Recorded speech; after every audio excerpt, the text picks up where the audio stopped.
another character. B-Mickie has a lot of things that is going on. And so I want to take it back just a little bit, because one of the things that I can't fully grasp is B-Mickie seems to be very, I don't know if it's jealous, cautious, but there seems to be some animosity between him and Terry. Why is that?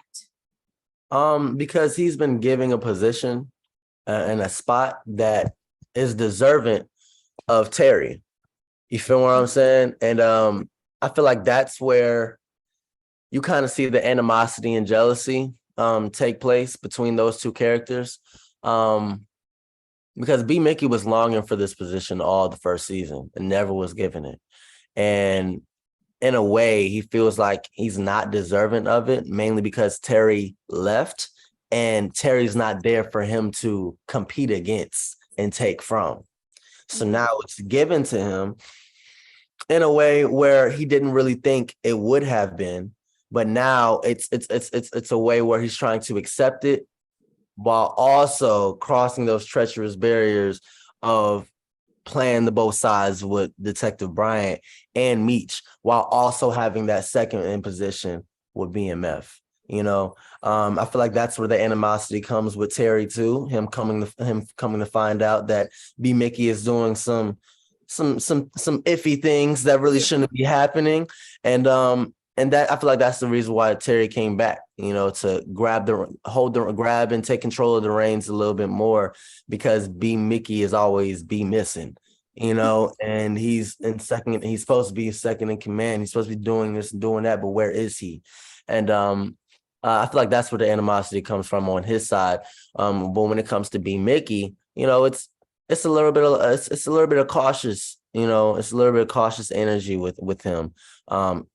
His mom is in jeopardy. His freedom is in jeopardy. His life is in jeopardy, and not with Meech. This is the police we're talking about. This is real, you know, we're talking about right now.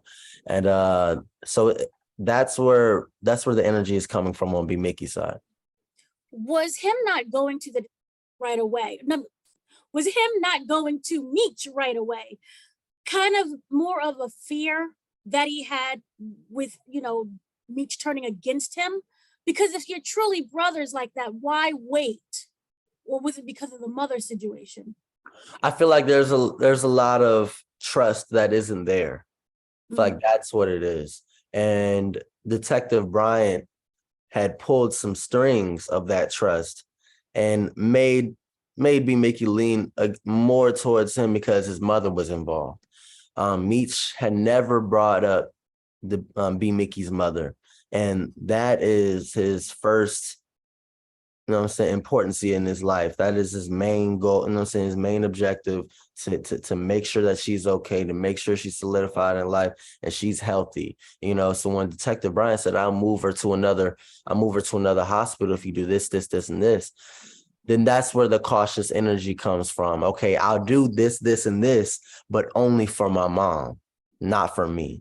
You know, fuck the guns, fuck the homicide. If I know my mom's okay, because that's the last person I have, then I'll have to do what I have to do, you know, but still, you know, not trying to jeopardize the relationship that I have with my group and also Meech, you know, because I still got to make some money. I still got to move this. I still got to move that. I still have a position that I have to hold and, you know, and represent. So that just goes back to just B-Mickie just playing two different characters in one, you know, and I had such incredible experiences doing that. You know, as an actor, I've never been able to do that before. It's like Bruce Banner and Batman, you know what I'm saying? So I had fun, man, for sure. What I was interesting also is the dreams. You're constantly being haunted by the dreams. Do you feel that is guilt that that B-Mickie will never get rid of, or is there something more that's laying in the surface? Is it survivor's guilt even? He's still alive, and really shouldn't be. I feel like there is a lot of guilt, mainly revolving around when Detective Bryant had brought up those whatchamacallits, those death about Kato and my baby. You know, when he brought that up, me killing not only Kato, but now I've killed 3 people, You know what I'm saying? So there is a lot of guilt revolving around that. And also me knowing the position that I'm in with Detective Bryant, knowing that I shouldn't be there, knowing I shouldn't be saying this and shouldn't be doing that. But the only reason why is to protect my mother. So also there is a lot of uncomfortability involving Lakeisha and Boom. And so is it because of the gray area that Terry is floating in, or is it something else that B-Mickie can see that others can't? Because that's really interesting. B-Mickie does be missing, but when it comes to other people, he's able to read them rather accurately. Yeah, he has listening eyes. The first 3 episodes, he doesn't really say too much. I don't know if you paid attention to that. He's really trying to analyze the surroundings and understand the position that he's been given and how he's going to be consistent in showing his loyalty within that. So yeah, that's where he's at with it. Now we also got kind of the voiceover of Judas playing both sides of the same coin. And so now with B-Mickie. Y'all calling me Judas, man. No, I'm not. Well, but we're trying to figure out who you're going to turn against. For sure. So it's even more complicated, Judas. Yeah, nah. So with that said, I'm sorry, you went out. What'd you say? I think you're mute. Here, wait, can you hear? Oh, there we go. So sorry. So now the Judas aspect coupled with his mother is dead, died 2 days ago while he was stuck in that trunk. Where do you see B-Mickie going now that he's completely unrestrained? I feel like his main objective now is himself. You know, who is going to protect him, and what is it going to take to make sure he is solidified and he is taken care of now? You know, his mom's gone, his baby's gone, his girl's gone. You know, he has nobody else but himself. So what is it going to take to protect that and make sure not only my freedom is not jeopardized, but my life as well? You know, 2 homicides and a gun is still there. Detective Bryant is still there. Meech is still there. So those are now his objectives, his relationship with Meech and also his freedom and his life with Detective Bryant. Oh, we're out again. What'd you say? Can you hear me? Can you hear? Okay, I'm so sorry. I don't know what's going on. We also had the analogy of cops and robbers essentially the same. Are you going to start acting, or B-Mickie going to start acting more with that cop's mind? Or will we see more of a looser side of B-Mickie in terms of not being so analytical as he used to be? Going back to what I said, he has listening eyes. So he's very observant of his surroundings. And I don't know if you paid attention. I don't want to give too many spoilers, but I don't know if you paid attention to how Detective Bryant's moving, in a sense. Right. What is he keeping secret? Where is he putting things? You feel what I'm saying? And now this episode is, you're going to see what has he been paying attention, as B-Mickie, his character, what has he been paying attention to? What has he been prioritizing as far as what's going to make sure that he is okay? You know what I'm saying? With Detective Bryant and Meech. Mainly Meech, because it's fuck Detective Bryant now at this point. I feel like will be Mickey's character.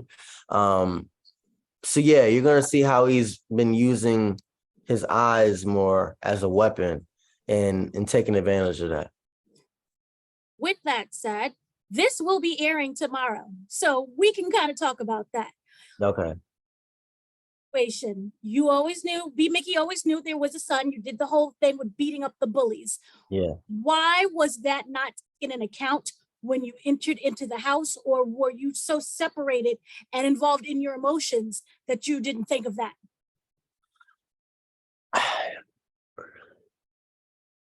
I feel like his son is too young for him to make a point. There's something else that he can do to not only jeopardize his son, but jeopardize Detective Bryant all in one. You know what I'm saying? Jeopardize his job, his life, You know what I'm saying? And that all has a domino effect. You know, B-Mickie's very smart. I feel like he's one of the smartest in the group. So yeah, he's taking advantage of his wisdom, you know, and a certain guidance that he's been placed in, you know what I'm saying, in time. So you're gonna see that in this next episode. Okay. So bullies, because when B-Mickie went to beat up the bullies, I was wondering, was that we all know that's because of Brian and what he had on him. But in a sense, was that him also taking out his rage that other people have put upon him when he went and go after the bullies? Because he's kind of been bullied, not in the physical sense, Yeah. throughout season 1 and 2.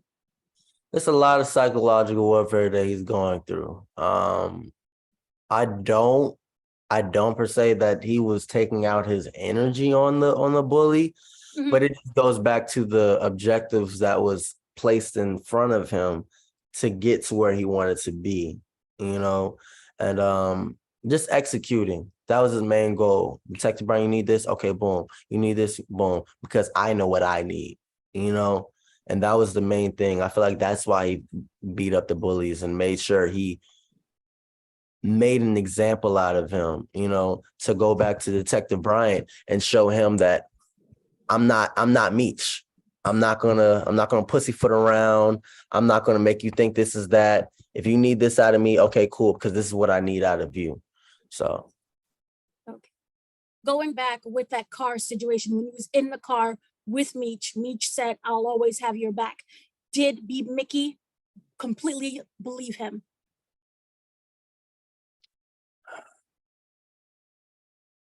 I remember that scene too. I'm trying to think of where my head was at. It was more so I don't feel like he really believed him. He wasn't listening to I don't think he was listening to what he said. He heard what he said though. And then I think actions speak louder than words. You know, yes, you could bring me some burial plots, but they're already dead. You know what I'm saying? So it's like now in that moment of time, you say you got me. How much you got me? I feel like that's where his head was at when it came to that scene in that moment. Because you're gonna see there was a scene prior to that that really took place, you know what I'm saying, to make sure that B-Mickie and Meech had that moment where he told him, I got you. If you didn't get this, then I got you, you know? And that goes back to what B-Mickie has been watching, you know what I'm saying, watching everybody, different experiences, placements of things, you feel me? So that's where we're heading into the next episode. Does B-Mickie have an ultimate goal? Yeah, his freedom. Because he's in BMF, but he can't, you know, if he leaves, then what? Who's gonna have his back? You know, if he jeopardizes the relationship that he has with Detective Bryant and his objectives that has been lined in place for B-Mickie to execute, then who's gonna have his back? He's gonna be in jail. You know, so that just goes back to B-Mickie playing both sides and trying to make sure that he is okay and not everybody else. Because I've been worrying about everybody else since the first season. I killed J-Mo for you, Meech. You know what I'm saying? I killed Kato for you, Meech. You know, I am jeopardizing my relationship with Meech for you, Detective Bryant. You know, so now it's what's for me, you know, and where am I going to go in life as a character and my future. So sorry. Fine. So sorry. Who does B-Mickie feel that he can rely on the most, who have his back? Because you talked about sacrificing a lot for other people, and that really is not reciprocated. Does he truly own in this? He's on his own. The only person that he felt like he could trust was his mom, you know, and with her having dementia, you know, he's restricted to a certain extent of certain conversations that he could have with her. And then that just goes back to him having conversations with himself. I feel like he can't really trust anybody with himself. I feel like he can't really trust anybody at this point, mainly because he's dug a hole so deep for him. Now he's just trying to build that ladder for him to get out. and he only has the tools for himself. Meech is in Colombia and back in Atlanta and back in Detroit. Detective Brian is in and out of the police station and with his son, and who does B-Mickie have? And I feel like that is his main goal, to make sure that he still has himself protected. Wonderful. Thank you so much for speaking to me. I look forward to more of the Yes, journey. questions. Yes, questions. Yes.